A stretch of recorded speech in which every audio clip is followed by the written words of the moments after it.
Bienvenidos, continuamos entonces con nuestro taller de eclesiología. Hoy estaremos viendo ya el tema número 6, un tema muy bonito, muy interesante. Viene como todos los anteriores con un poquito de historia para ubicarnos, entender un poquitico más nuestra iglesia en la que ustedes y yo nos reunimos, nos encaminamos. Pero antes de adentrarnos a este tema, vamos a disponernos para recibir y para pedirle primero a Dios y recibir por parte de Dios un regalazo muy de Dios.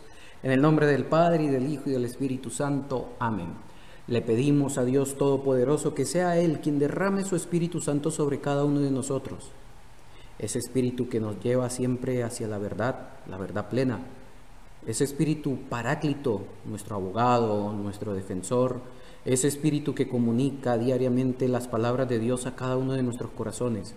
Señor, te pedimos este Espíritu Santo para que siga inflamando cada uno de nuestros corazones con el fuego de tu amor, para poder seguir entendiendo y conociendo cada día más acerca de nuestra iglesia. Todo esto te lo pedimos en nombre de Jesucristo, Señor nuestro, que vive y reina por los siglos de los siglos. Amén. Y nos disponemos. Tema número 6. Iglesia y espíritu. Sí, así como estamos escuchando. Iglesia y espíritu. Yo sé que esto es algo muy interesante porque es alguien a quien ustedes y yo invocamos siempre. Pero no siempre fue así, que eso es lo que vamos a tocar ahorita en esta primera parte. El Espíritu Santo, nos ubicamos. ¿Quién es? Es la tercera persona de la Santísima Trinidad. Un poquito olvidada en la historia de la teología. Si revisamos documentos, si revisamos un poco de la historia, nos daremos cuenta que el Espíritu Santo era completamente desconocido por parte de la teología occidental. Razón o el por qué. Vamos a centrarnos primero en la teología latina. El por qué era olvidado el Espíritu Santo por la teología latina, una razón. La teología latina era cristológica. El centro de su estudio, de su atención, de su apologética, el centro de atención, lo que llamaba las interrogantes, las dudas, era Cristo. Y el Espíritu Santo a un ladito, era desconocido. Pero no vamos a hablar de lo negativo, no. Aquí la idea es hablar de lo positivo, entender un poquitico más. El pasado, pues dejémoslo atrás. Ha venido cambiando un poco esa mentalidad, esa ideología. Hemos venido avanzando un poquito más en el estudio. Pero si nos quedamos un poquitico más en el pasado, ¿cómo era visto el Espíritu Santo? Sí era reconocido como el alma de la iglesia, pero tenía unas acciones muy específicas. Teología latina, el Espíritu Santo era reconocido como el alma de la iglesia, pero con unas acciones muy limitadas, 3, por decirlo y limitarlo aún más.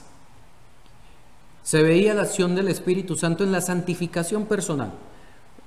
La persona alcanzaba la santidad gracias a la influencia del Espíritu Santo. Ya, hasta ahí. La acción del Espíritu Santo se veía en los actos sacramentales. En cada uno de los sacramentos se veía la acción del Espíritu Santo. Ya, hasta ahí. Otra de las acciones del Espíritu Santo que veía la teología latina, las intervenciones doctrinales del magisterio. El magisterio era iluminado por el Espíritu Santo. Y ya, hasta ahí. ¿Qué más hacía el Espíritu Santo? Bien, gracias. 3 cositas y listo. Si lo traducimos o lo decimos así como un poquitico al criollo, el Espíritu Santo era adoctrinado, en este caso, solamente para estas 3 cositas y ya. ¿Pero por qué? Vuelvo y les repito, porque la teología era más cristológica que neumatológica. El Espíritu Santo, no. 3 acciones específicas y listo. Esto es algo muy humano y ustedes y yo hoy inconscientemente aún seguimos delimitando a las 3 divinas personas. Cuando se nos habla de Trinidad, decimos Dios Padre es el Creador, Dios Hijo el Redentor, Dios Espíritu Santo el Santificador, y ya inconscientemente al decir o al ser algún juicio más o menos así, al limitar al Padre a una cosa, al Hijo a la otra y al Espíritu Santo, seguimos con esta mentalidad cristológica. Lo importante es Cristo, en este caso, lo importante es el Padre en la creación y el Espíritu Santo en la santificación, iluminación. Y ya, no, recordemos que ya hoy podemos ver a una Santísima Trinidad que donde va uno, va el otro. Perdón, donde va uno, van los otros. Donde está el Padre, está el Hijo, está el Espíritu Santo. Donde está el Hijo, está el Padre y el Espíritu Santo. Y donde está el Espíritu Santo, también está el Padre y también está el Hijo. Eso lo podemos entender ustedes y yo hoy. No es que estén separados, no. Ustedes y yo, humanamente, siempre los vamos a separar. Pero ellos no se separan jamás. Y esto es lo que nos quiere mostrar entonces este tema el día de hoy. Si comenzamos a investigar, a ver la historia de la salvación, vamos a ver a un Espíritu Santo actuando con Dios. Humanamente los estamos aquí también hasta separando porque no estamos viendo al Hijo. No, pero ya va. Para darnos cuenta que desde la historia también actúa. El Espíritu Santo con Dios lo podemos ver en dos direcciones. La primera, cuando se exterioriza, cuando el Espíritu Santo sale de Dios. Sí, sale de sí mismo y autotrasciende. Es decir, lo podemos sentir, lo podemos ver, sabemos que existe, sabemos que está, sabemos que actúa. Y está la otra parte, la otra dirección, esa fascinación que tiene el Espíritu Santo, porque atrae, nos afecta, no de manera negativa, positiva, provoca una admiración única en él y nos seduce. Cuando el Espíritu Santo sale de Dios, es decir, cuando sale de sí mismo, cuando no fascina, tiene tiempo para el hombre. ¿Cómo así? Él entra en cada una de nuestras vidas, en cada uno de nuestros corazones y desde adentro se comienza a hacer algo chévere. Sí, desde adentro de cada uno de nosotros nos hace formar parte de esta historia de salvación. Nos mueve de lo individual a lo comunitario. Ya no soy yo, somos nosotros. Y al estar en ese nosotros, nos hace sentir una totalidad. Esto dentro de la historia de la salvación. ¿Quién nos hace sentir parte de esta historia? El Espíritu Santo. ¿En qué momento? Cuando Él sale o está fuera de Dios. Aunque sabemos que ellos no se separan, siempre están. Pero para ver la actuación también del Espíritu Santo. ¿Qué más produce el Espíritu Santo en nuestras vidas? Ese primer contacto con Dios. Cuando hablamos de un Espíritu Santo y Jesús, es el primer contacto, es el primer encuentro. Él es el que nos lleva a donde está el resucitado, donde está Jesús. ¿De dónde surge? ¿Cómo nace el Espíritu Santo? Es el amor del Padre y el Hijo. Me voy al Padre, a mi Padre, a su Padre, a mi Dios, a su Dios, pero no los dejaré solo, les enviaremos el Espíritu Santo. Me voy, pero les enviaré a un paráclito, a un defensor, a un abogado. Él les comunicará siempre las palabras que tienen que decir o que tienen que escuchar. ¿A quién nos envía? Al Espíritu Santo. ¿Qué hace la iglesia? La iglesia es la continuadora de Jesús. Nos sigue recordando la actuación, la participación del Espíritu Santo como fruto del amor del Padre y del Hijo.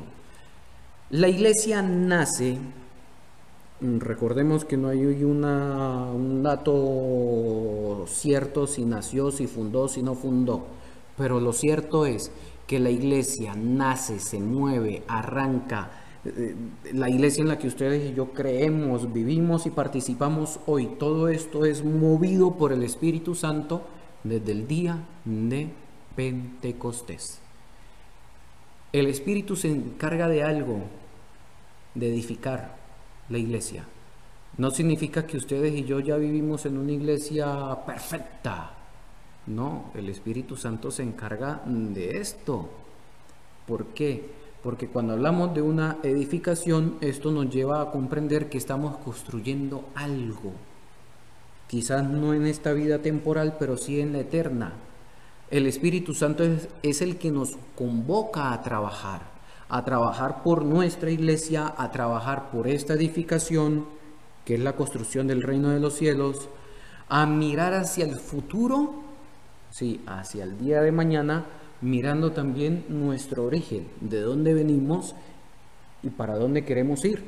Si queremos ver al Espíritu Santo como algo temporal, pues lo veremos temporal. Pero si ustedes y yo queremos ver el futuro, ya no un futuro temporal, sino un futuro eterno, podemos decir, gracias al Espíritu Santo, ustedes y yo podemos visualizar un reino de los cielos. ¿Quién nos ayuda a visualizar eso? El Espíritu Santo. El Espíritu Santo es el que nos lleva a sentir esas ganas de hacer oración. Es el Espíritu Santo, sí, Él es el que nos mueve, Él es el que nos lleva a esto, a sentir ese soplo vital de la oración. El Espíritu Santo. El Espíritu Santo, recordamos, que nace del amor del Padre y del Espíritu Santo, y la Iglesia es parte de este protagonismo del amor. Es la Iglesia. Vamos a refrescar un poquitico. Dios Padre, Dios Hijo, Dios Espíritu Santo, siempre juntos. Aquí no podemos separarlos, no señores. Pero si queremos entender un poquitico más, bueno, les vamos a dejar una actividad. Vamos a buscarlo también en la Biblia. ¿Qué nos dice la Biblia acerca del Espíritu Santo? ¿Qué es? ¿Qué hace? ¿Cómo actúa? ¿Cómo era visto? Ahí lo tenemos bíblicamente. Que la teología sí, porque la teología no lo tomó en cuenta, porque era netamente cristológica. La figura central, la que llamaba la atención, era Cristo. Ya lo hemos visto en los temas anteriores, si Cristo fundó o no fundó la iglesia, si Cristo convocó con toda la intención del mundo, si Cristo sigue participando o es la participación en esta misión de Dios con la salvación del hombre, si Cristo participa de esta misión. Es decir, esas eran las dudas que existían antes.